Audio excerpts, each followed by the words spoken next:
Hello everyone, welcome to the free legal series by judicial dream. तो जैसे कि हम इंडियन कॉन्ट्रैक्ट एक्ट 1872 पढ़ रहे हैं, तो उसके अंदर आज ये हमारा फोर्थ लेक्चर है। इससे पहले वाले लेक्चर्स में हमने अपना कॉन्ट्रैक्ट का meaning, types of contract, e commerce and section 10 and the concept of intention to create legal relationship discuss कर चुके हैं। सो आज का लेक्चर हमारा बहुत ही इंपॉर्टेंट होने वाला है। एंड अगर आप लोगों ने पहले वाला कोई भी लेक्चर मिस किया है तो सबसे पहले उसे देखिए, उसके बाद ये वाला लेक्चर आप देखेंगे। फाइन। सो मूविंग फॉरवर्ड, आज के हमारे जो टॉपिक्स रहेंगे डिस्कशन के, वो रहेंगे पहला प्रपोजल और ऑफर, एंड नेक्स्ट रहेगा टाइप्स ऑफ ऑफर। जैसे कि आप लोग जानते हैं, मैंने आपसे फर्स्ट वाले जो हमारा लेक्चर हुआ था उसी के अंदर बताया था कि एक कॉन्ट्रैक्ट बनने के लिए प्रिलिमिनरी कंडीशन क्या है, अग्रीमेंट होना। और अग्रीमेंट के लिए भी मैंने आपको उसमें एक चार्ट बताया था जिसमें सबसे पहले आपका प्रपोजल, यानी कि जो किस में डिफाइंड है, 2A में डिफाइंड है।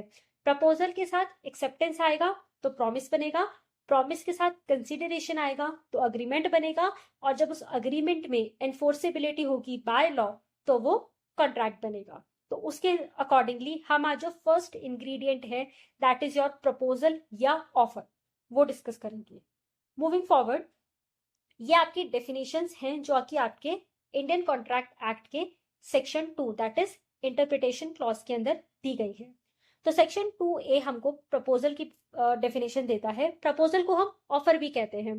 प्रपोजल इज बेसिकली आपका जो है ये इंडियन लॉ में है, और जो ऑफर है वो आपका एज पर इंग्लिश लॉ है, क्योंकि आप लोगों को पता है ये क्या है, 1872 का लॉ है, दैट इज इंग्लिश टाइम का लॉ है।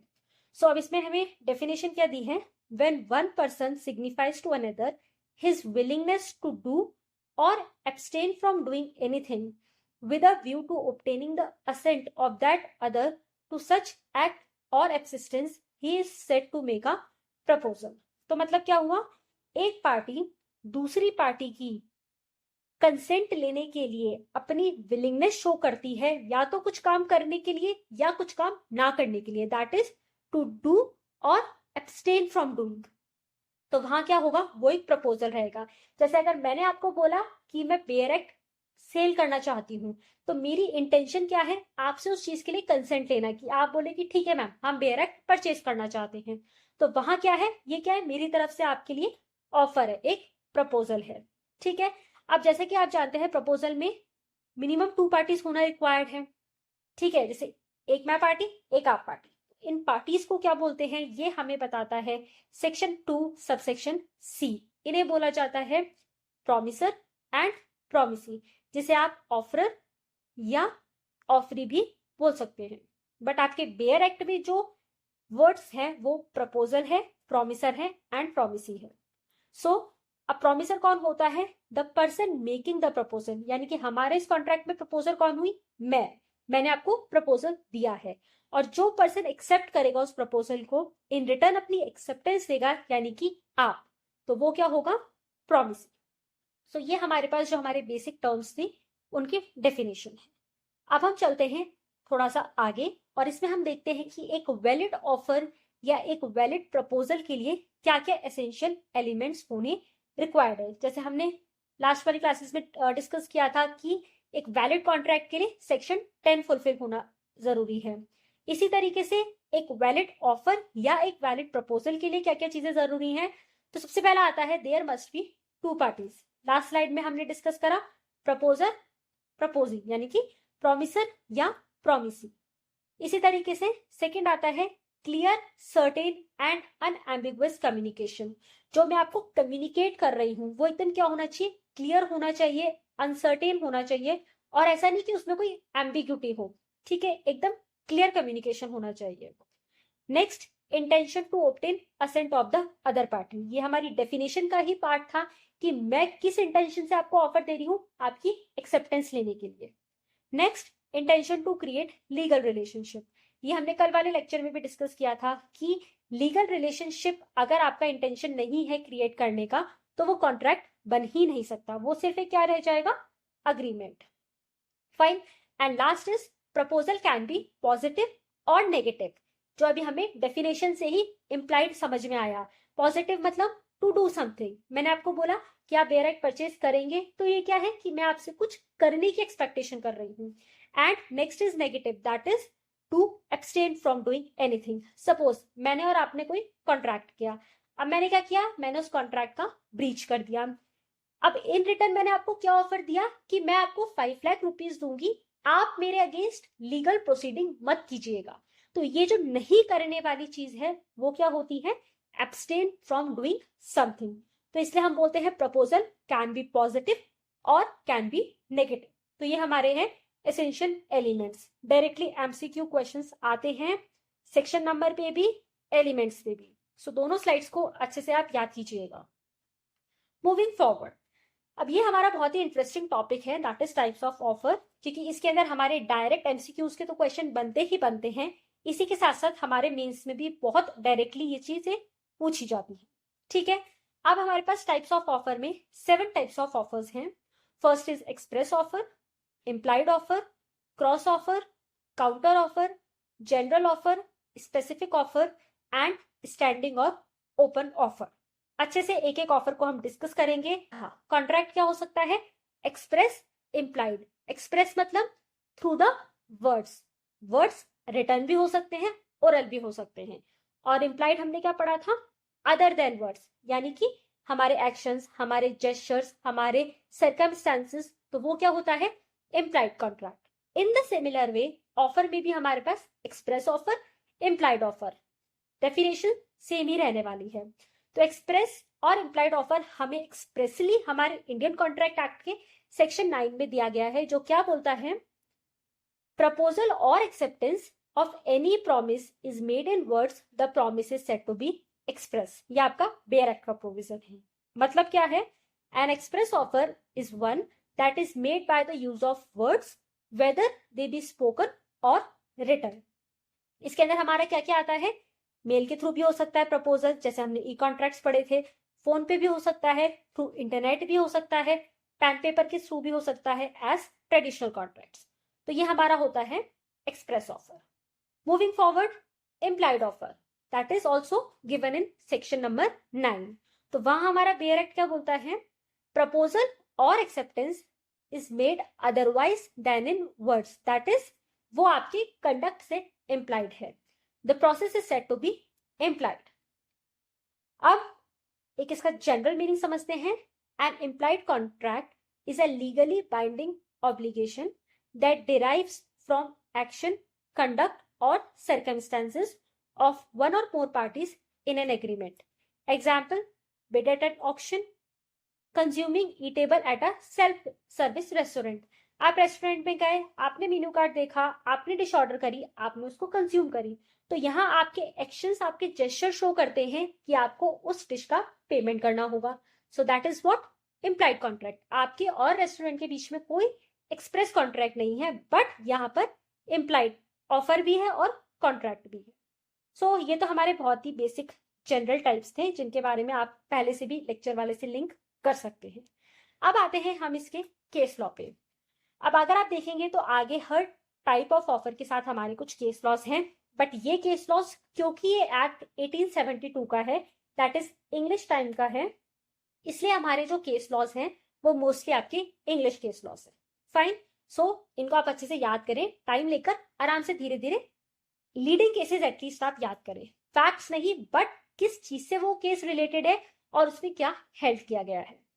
फाइन, सो हमारे एक्सप्रेस और इम्प्लाइड जो कॉन्ट्रैक्ट या ऑफर होता है उससे रिलेटेड हमारे पास केस आता है Upton rural district corporation versus Powell, ये 1942 का केस है। तो इसमें क्या हुआ था, ये फैक्ट्स हैं, एक बार हम फैक्ट्स पढ़ते हैं। The defendant called a fire brigade assuming that those services would be free to him. However, it was found that his farm did not come under that of Upton. So, एक उसका farm था, वहां पर क्या हुआ, आग लग गई। तो डिफेंडेंट ने क्या किया, फायर ब्रिगेड बुलाई, ये सोचते हुए कि जो उसका फार्म है वो फ्री सर्विस के एरिया में कवर होता है, लेकिन ऐसा नहीं था। एक्चुअली वो उसका फार्म जो उपटन की जो सर्विसेज हैं, उपटॉन की जो सर्विसेज हैं, उसमें कवर अप नहीं था। तो यहाँ पर जब जो हमारे डिफेंडेंट थे, जब उन्होंने बोला कि भाई मैं तो पेमेंट नहीं करूंगा इन सर्विसेज का, तो वहां पर कोर्ट ने क्या हेल्ड किया, अब हम वो डिस्कस करेंगे। The court held that the truth of the matter is that the defendant wanted the service of Upton. He asked for the services of Upton, and in response to that, they offered their services, and they were rendered on an implied promise to pay for them. यहाँ कोई express offer नहीं था, कोई express contract नहीं था, लेकिन ये implied है। आपने सर्विसेज मांगी, उन्होंने सर्विसेज दे दी, तो अब उन सर्विसेज के लिए आपको पेमेंट करना होगा। So that is the case which deal with express और इम्प्लाइड कॉन्ट्रैक्ट। कॉन्ट्रैक्ट के लिए प्रीरिक्विजिट क्या है? ऑफर। सो ये केस आपको इसके लिए ध्यान में रखना है। नेक्स्ट हम बात करते हैं हमारे थर्ड टाइप ऑफर की, that is your cross offer. Cross offer क्या होता है? जहां पर दोनों पार्टीज एक सिमिलर जो ऑफर करती हैं, सिमिलर कैसे? टर्म्स एंड कंडीशंस में सिमिलर ऑफर करती हैं without having knowledge of each other offer. मतलब फॉर एग्जाम्पल, सिंपल एग्जाम्पल में समझाती हूँ। मैंने आपको क्या बोला कि मैं आपको अपने 5 पेयर एक्ट 500 रुपए में बेचूंगी। ये चीज आपको अभी पता नहीं है, ये ऑफर मैं करने वाली हूँ। उससे पहले आपकी तरफ से भी सेम ऑफर मुझे आता है कि हमें आपके 5 ऑफर 500 रुपीज में परचेज करने हैं। तो ये क्या हुआ? क्रॉस ऑफर हुआ। ना आपको मेरे ऑफर के बारे में पता था, ना मुझे आपके ऑफर के बारे में पता था। तो यहाँ क्या होता है, क्योंकि यहाँ कोई ऑफर नहीं है, यहाँ कोई वैलिड एक्सेप्टेंस नहीं है, इसलिए यहाँ पर वैलिड कॉन्ट्रैक्ट नहीं बनता है। Coming to the explanation, when two persons make identical offers, क्या करते हैं? आइडेंटिकल ऑफर्स करते हैं, जो क्या है? सिमिलर है in terms and conditions to each other. और सबसे इंपॉर्टेंट चीज क्या है? Without having knowledge of each other offer. Since the offer are same, offer same है तो एक्सेप्टेंस तो हुई नहीं, एक्सेप्टेंस नहीं हुई तो वैलिड कॉन्ट्रैक्ट भी नहीं हुआ। They don't result in a valid contract as there is no clear acceptance.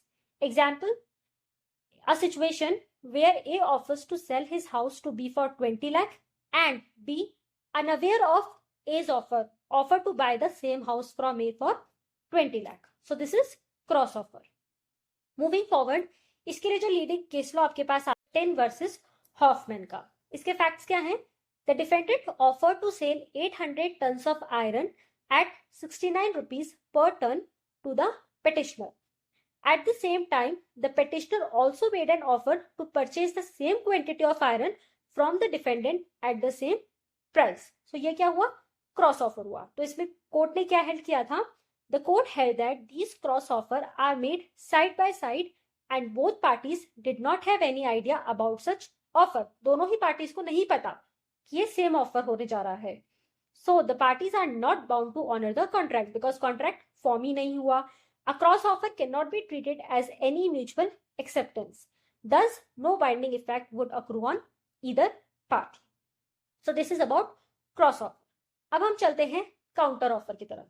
Counter offer और क्रॉस ऑफर में बहुत बार बच्चों को कंफ्यूजन होता है, तो इसलिए मैंने आपको एग्जाम्पल, लीडिंग केस लॉ, एक नॉर्मल एग्जाम्पल से भी अच्छे से समझाया है। प्लीज इसको अगेन एंड अगेन रिवाइज कीजिए, ठीक है। अब हम बात करते हैं काउंटर ऑफर में। काउंटर ऑफर में क्या होता है कि एक सामने से कुछ कंडीशंस को चेंज करते हुए हमारे पास एक्सेप्टेंस आ रही है। जैसे कि मैंने आपको बोला मैं अपने 5 बेयर एक्ट आपको ₹500 में सेल करूंगी।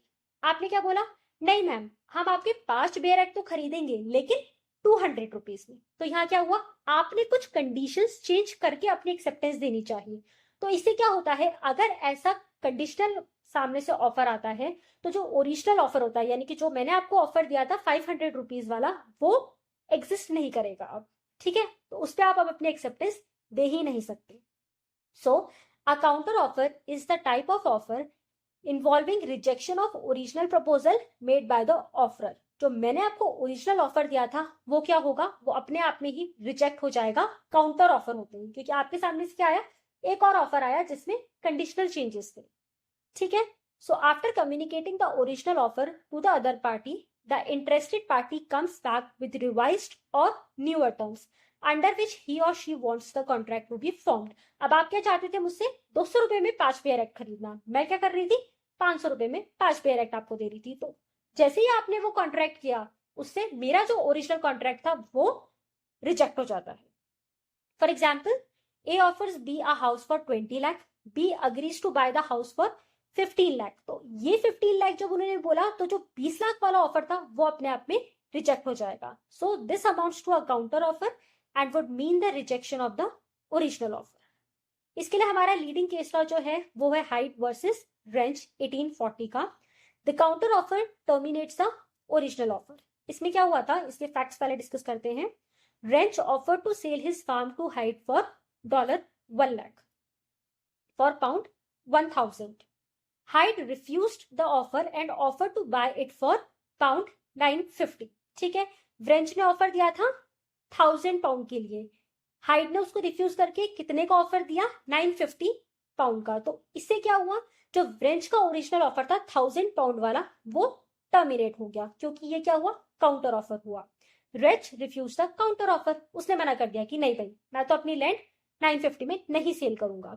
After some time Hyde accept to buy the land for 1000 as initially offer. अब हाइड ने क्या बोला, चलिए ठीक है मैं 1000 रुपए में परचेज कर लूंगा। But Wrench refuse to sell to him. क्यों, क्योंकि ओरिजिनल जो ऑफर था वो तो अब क्या हो गया, टर्मिनेट हो गया। Hyde sued Wrench for breach of contract. उसने क्या बोला कि भाई इन्होंने तो ब्रीच ऑफ कॉन्ट्रैक्ट किया है। तो इसमें कोर्ट ने क्या हेल्ड किया, it was held that the counter offer terminated the original offer, therefore the original offer was no longer available, thus Wrench is not held liable for breach of contract. तो यहाँ पर case Wrench के favour में decide होता है और ये held किया जाता है कि काउंटर ऑफर होते ही ओरिजिनल ऑफर खत्म हो जाता है, वो अवेलेबल ही नहीं है, तो कहां से एक्सेप्टेंस होगा, तो इसलिए Wrench not held liable for breach of contract. Fine, now moving forward to general offer. General offer word ही इंप्लाई करता है जो generally at public at large किया जाता है, उसके अंदर से जो भी उस ऑफर की टर्म्स एंड कंडीशंस के साथ कंप्लाई करेगा उस पर्सन के साथ हमारा कॉन्ट्रैक्ट फॉर्म होगा। So when an offer is made to the general public it is called a general offer and can be taken up by any person who wishes to fulfill the terms of the offer. So when an offer is accepted by the individual to whom it is directed, offerer and offeree enter into a contract. Example, dog owner announced a price for anyone who find his lost pet was viewed as a general offer. तो जो भी उनका lost pet ढूंढ के लाएगा public पे से उसके साथ उनका कॉन्ट्रैक्ट हो जाएगा। So that is general offer. इसके लिए हमारे पास बहुत ही फेमस लीडिंग केस है कार्लेल versus carbolic smoke ball company 1893 का। The defendant sold a medicine which they called a carbolic smoke ball. When they advertised the product, they stated that they would pay £100 to any person who used it and still caught influenza. तो उन्होंने advertisement में एक दवाई निकाली जिसके लिए उन्होंने क्या नाम दिया, कार्बोलिक स्मोक बॉल, और उन्होंने क्या बोला कि अगर इस दवाई को लेने के बाद भी एज डायरेक्टेड, इस दवाई को लेने के बाद भी अगर किसी पर्सन के इन्फ्लुएंजा होता है तो वो उसको क्या देंगे, कंपनसेशन देंगे। अब the claimant saw one of this advertisement and bought the product. अब एक पर्सन ने उसको देख के दवाई ले ली, however despite using it properly the claimant still caught the flu. जैसे डायरेक्शन से वैसे दवाई लेने के बाद भी उसको इन्फ्लुएंजा हो गया। सो the defendant refused to pay the money promised in the advertisement. Company ने मना कर दिया। तो अब इसमें कोर्ट ने क्या हेल्ड किया, court observed following points. Offer can be made to the world at large and contract is made with the person who comes forward and accept the offer. In such a case, communication of acceptance is not necessary. Performance of condition is a sufficient acceptance without communication. यानी कि जब general offer में होता है तो जरूरी नहीं है कि आपको एक्सेप्टेंस पर्सनली दी जाए। अगर उस ऑफर से रिलेटेड किसी भी कंडीशन का परफॉर्मेंस हो जाता है तो वो कॉन्ट्रैक्ट अपने आप में कंप्लीट और एनफोर्सेबल माना जाएगा। So the court determined that the terms of the unilateral offer were satisfied when the appellant contracted influenza. After all requirements attached to the general offer were promptly met. Advertisement में था कि पूरी मतलब जो भी उनके डायरेक्शंस है उनको फॉलो कर अगर आपने दवाई ली और फिर भी आपको इन्फ्लुएंजा हो गया तो कंपनी आपको कंपनसेट करेगी। तो यहाँ पे क्या है, डिफेंडेंट कंपनसेशन के लिए जो डिफेंडेंट है वो उसको कंपनसेशन पे करना होगा प्लेंटिफ को, क्योंकि प्लेंटिफ ने डायरेक्शन फॉलो किए हैं। तो ये अपने आप में क्या है, एक्सेप्टेंस है, और ये क्या है, कॉन्ट्रैक्ट बन गया है। ठीक है, मूविंग फॉरवर्ड अब आता है हमारे पास स्पेसिफिक ऑफर। स्पेसिफिक ऑफर मतलब जब एक किसी स्पेसिफिक इंडिविजुअल को, स्पेसिफिक पार्टी को ऑफर दिया जाए। So as the name itself suggest, this is a type of offer where the communication of a proposal happens towards a particular individual. और जब वो अपना particular individual अपनी assent देगा तो वहां contract formation होगा. This type of offer would fructify into a contract only when the assent is accorded by the particular individual. Specific offer कौन accept कर सकता है? जिसको वो offer दिया गया हो. Example, if A wants to buy a horse from B, considering this is a specific offer, only B can agree to this offer and not anyone else. क्योंकि ये general offer नहीं है, ये क्या है? Specific offer है. इस पे लीडिंग केस आता है हमारे पास बॉल्टन वर्सेस जोन्स का. तो इसका फैक्ट्स क्या थे? The plaintiff had taken the business of one Brocklehurst. The defendant used to have business with Brocklehurst and not knowing about the change in ownership of business, sent him an order for certain goods. The defendant came to know about the change only after receiving an invoice, at which point he had already consumed the goods. The defendant refused to pay the price as he had a set off against the original order for which the plaintiff sued him. तो इस case में simply ये हुआ था कि जो plaintiff है उसने क्या किया था, ब्रोकलहर्स्ट कोई कंपनी थी, उनका बिजनेस टेक ओवर कर लिया था. हमारा जो डिफेंडेंट था उसका यूजुअल बिजनेस रहता था ब्रोकलहर्स्ट के साथ. अब डिफेंडेंट को नहीं पता था कि इस तरीके से ओनरशिप के अंदर चेंजेस हुए हैं और वो अपने गुड्स जो भी उनसे लेता था उसने वो ऑर्डर करे. अब उसके नॉलेज में ये चीज कब आई? जब उसे उन गुड्स का इनवॉइस रिसीव हुआ. अब डिफेंडेंट ने क्या किया? प्राइस पे करने से मना कर दिया, क्योंकि उसने क्या बोला कि मैं तो ओरिजिनल ओनर को प्राइस देने के लिए लायबल हूं, ना कि ये चेंज्ड ओनर को. इसके अंदर क्या हेल्ड किया गया? द जजेस gave a anonymous judgment holding the defendant not liable. Defendant को liable यहाँ नहीं बताया गया. It was also held that whenever a person makes a contract with a specific personality, a specific party, no one has the authority to come in and maintain that he is the party contracted with. तो specific contract के अंदर जिस person के साथ contract किया गया है उसी के लिए आप liable है और कोई person उसके shoes में step in नहीं कर सकता. So this is the case of Bolton versus Jones. Now the last topic या the last kind of offer क्या है हमारा? Standing और open offer. Standing या open offer क्या होता है? जो valid रहता है किसी एक specific period of time के लिए या जब तक उसे offerer revoke ना कर ले और वो उसी time limit के अंदर accept किया जा सकता है. So a standing offer is an open offer that remains valid for a specific period or until it is revoked by the offerer and can be accepted any time before the deadline. Example, जो tender दिए जाते हैं goods वगैरह के लिए through an advertisement. इससे related case law हमारे पास आता है Percival limited versus London county counselling asylum and mental deficiency. इसमें क्या था? The plaintiff advertised for tender for supply of goods. Plaintiff ने एडवर्टाइजमेंट दिया था. Defendant took the tender in which he had to supply to the company various special articles for a period of 12 months. सो उसे 12 months के लिए कुछ special articles company को supply करने थे. In between this the defendant didn't supply for a particular consignment and plaintiff filed suit for breach of contract. तो इस टाइम पीरियड के अंदर क्या हुआ? डिफेंडेंट ने कुछ कंसाइनमेंट सप्लाई नहीं किए. इन रिटर्न प्लांटिफ ने ब्रीच ऑफ कॉन्ट्रैक्ट का सूट फाइल कर दिया. अब इसमें कोर्ट ने क्या हेल्ड किया? Court held that the tender was a standing offer. Tender क्या था? 12 महीने के लिए था. That was to be converted into a series of contract by the subsequent act of the company. So company जैसे जैसे अपने obligation fulfill करती वैसे वैसे series of contracts बनते. And that an order prevented pro tanto यानी कि to that extent the possibility of revocation and the defendant, though he might regain his liberty of action for the future, was meanwhile bound to supply the goods actually ordered. मतलब वो after expiry of the contract back out कर सकता है, लेकिन throughout that time limit वो bound था to supply the goods. So he is held for breach of contract. So this is all about today's topic. So I hope आपको अच्छे से आज की क्लास समझ आई होगी. जो भी प्रैक्टिस है related to MCQs and the mains question वो आपको डेली टॉपिक्स के हमारे www.judicialdream.com की वेबसाइट पे मिल जाएंगे. आप हमसे कनेक्टेड रह सकते हैं through Telegram, WhatsApp and Instagram. इन सब के लिंक्स डिस्क्रिप्शन बॉक्स में अवेलेबल है. So stay connected, stay updated and keep studying. All the best.